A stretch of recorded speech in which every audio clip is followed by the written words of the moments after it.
हमने पिछले वीडियो में देखा था कि सियो चैन और फायरी आपस में लड़ाई कर रहे होते हैं, जहां पर फायरी ने अपना फायर ड्रैगन सियो चैन के ऊपर छोड़ दिया होता है, जिसके बाद सियो चैन ने अपनी डीमन हैंड का इस्तेमाल करके फायर ड्रैगन को वहीं खत्म कर देता है। इसके बाद उसने अपने डीमन हैंड को फायरी के पीछे छोड़ दिया होता है। अब आगे डीमन हैंड ने फायरी को पूरी तरह से जकड़ लिया होता है, जिसकी वजह से वह उसके अंदर से बाहर नहीं निकल पाता। जिसके बाद सियो चैन कहता है, तुम्हारी पास तो फायर की पावर थी ना, लेकिन यह क्या हो, तुम तो मेरी डीमन हैंड के सामने भी टिक नहीं पाए, उसका मुकाबला भी नहीं कर पाए।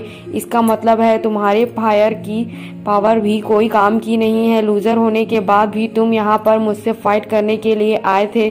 अफसोस कि तुम भी यहाँ पर बहुत बुरी मौत मरनी पड़ेगी। तब फायरी वहां पर अपने टेलीपोर्ट टेक्निक का इस्तेमाल करते हुए 1 सेकंड के अंदर ही डीमन हैंड से बाहर टेलीपोर्ट हो जाता है, जहां पर हम देखते हैं कि वह चुटकियों में डीमन हैंड से तो बाहर हो चुका था। फायरी कहता है, बच्चे, फायर कल्टीवेशन करना बच्चों का खेल नहीं है। बड़ी मुश्किल से मैंने यहाँ पावर सीखी है, इसलिए यह पावर कमजोर नहीं है, यह बहुत ही ज्यादा खतरनाक है। और इस बार तो फायरी पहले से भी ज्यादा गुस्सा हो चुका होता है। सियो चैन का किसी भी अटैक का उस पर कोई असर ही नहीं हो रहा होता है। वह सभी के सभी अटैक को बड़ी आसानी के साथ डिस्ट्रॉय करते जा रहा होता है। सियो चैन कहता है कि अगर यहाँ पर मैंने कुछ नहीं किया तो यहाँ फायरी मुझे यहाँ पर खत्म ही कर देगा। वह स्पेशल वर्ल्ड के अंदर जाता है और सियो चैन से कहता है कि थोड़ी देर के लिए तुम अपनी बॉडी को संभालो, तब तक मैं अपनी कल्टीवेशन करता हूँ। इस वजह से तुम्हारी बॉडी की पावर बढ़ जाएगी।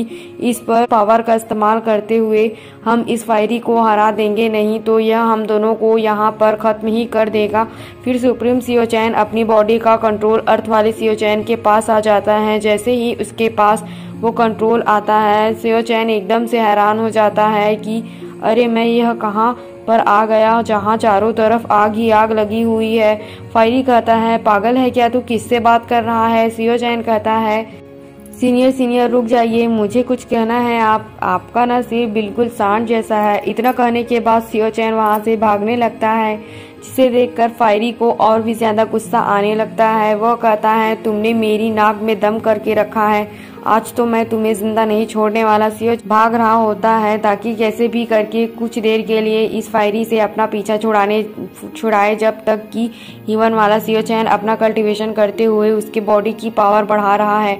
लेकिन फायरी बहुत ही ज्यादा खतरनाक था। ह्यूमन वाला सियो चैन बड़ी मुश्किल से फायरी का मुकाबला कर रहा होता है। तो ये तो नॉर्मल डिसेबल है, वो यहाँ पर जरा सा भी टिक नहीं पा रहा होता है। इधर उधर भागकर अपनी जान बचा रहा होता था और मन में कह रहा होता है, सीनियर जल्दी से ब्रेक थ्रू कर ले और इस सांड से मुझे बचाए, क्योंकि मुझे नहीं लगता है मैं ज्यादा देर तक इससे बच पाऊंगा। ये तो अभी मेरा गेम बचाने वाला है। फायरी भी ऐसे खतरनाक अटैक कर रहा होता है कि आधे से ज्यादा जंगल जल गया होता है उसकी पावर से। फायरी कैसे भी करके यहाँ पर सियो चैन को जिंदा नहीं छोड़ना चाहता है। दूसरी तरफ एल्डर और फैंग जो होता है अपने पूरे के पूरे साथियों के साथ मास्टर और दूसरे वाले एल्डर के पास आ चुका था, जो यहाँ पर उन्हें मारने के लिए आए होते हैं। यह देखकर तो मास्टर और एल्डर भी हैरान होते हैं कि इस एल्डर फैंग को क्या हुआ, यहाँ पर यह अपने साथियों को लेकर क्यों आया है। एल्डर फैंग कह रहा होता है, बस बहुत हो गया, तुम लोगों ने बहुत चला लिया लिंगम सेक्ट को, अब मेरी बारी है, मैं चलाऊंगा लिंगम सेक्ट को, मैं देखता हूँ कि तुम लोग मेरा क्या कर लोगे। दूसरी तरफ फायरी ने अपनी डिवाइन स्पिरिट को निकाल लिया होता है सियो चैन को खत्म करने के लिए। तभी बिल्कुल एन मौके पर सही टाइम पर ह्यूमन वाला सियो चैन ने अपनी कल्टीवेशन करते हुए अपना ब्रेक थ्रू कर लिया था, जिस वजह से वह बॉडी पावरफुल बन गई होती है। जैसे ही उसके अंदर पावर आती है, 1 सेकंड के अंदर वह फायरी के जो स्पिरिट होती है उसको अपने आप में ही एब्जॉर्ब कर लेता है।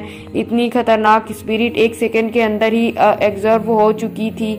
सियो चैन 3rd लेवल को ब्रेक थ्रू कर लिया था। यह देखकर तो फायरी भी हैरान हो गया था कि आखिर इसे अचानक क्या हुआ, इसके अंदर इतनी पावर कैसे आ गई, इसने तो मेरी स्पिरिट को भी अपने अंदर एब्जॉर्ब कर लिया है। सियो चैन अपने थंडर टेक्निक का इस्तेमाल करते हुए फायरी के ऊपर हमला कर देता है, जिस वजह से फायरी की हालत काफ़ी ज़्यादा ख़राब हो चुकी थी। अब जाकर ऐसा लग रहा होता है कि यहाँ पर फायरी का खेल आखिर ख़त्म हो चुका है। तभी वहाँ पर कुछ लिंगम सेक्ट के डिसेबल आते हैं। उन्होंने सियो चैन को ये करते हुए देख लिया था, तो वो कहते हैं कि यह कौन बंदा है जो मास्क वाला है, फायरी का खेल ख़त्म कर दिया। सियो चैन उन सभी को डरा कर भगा देता है।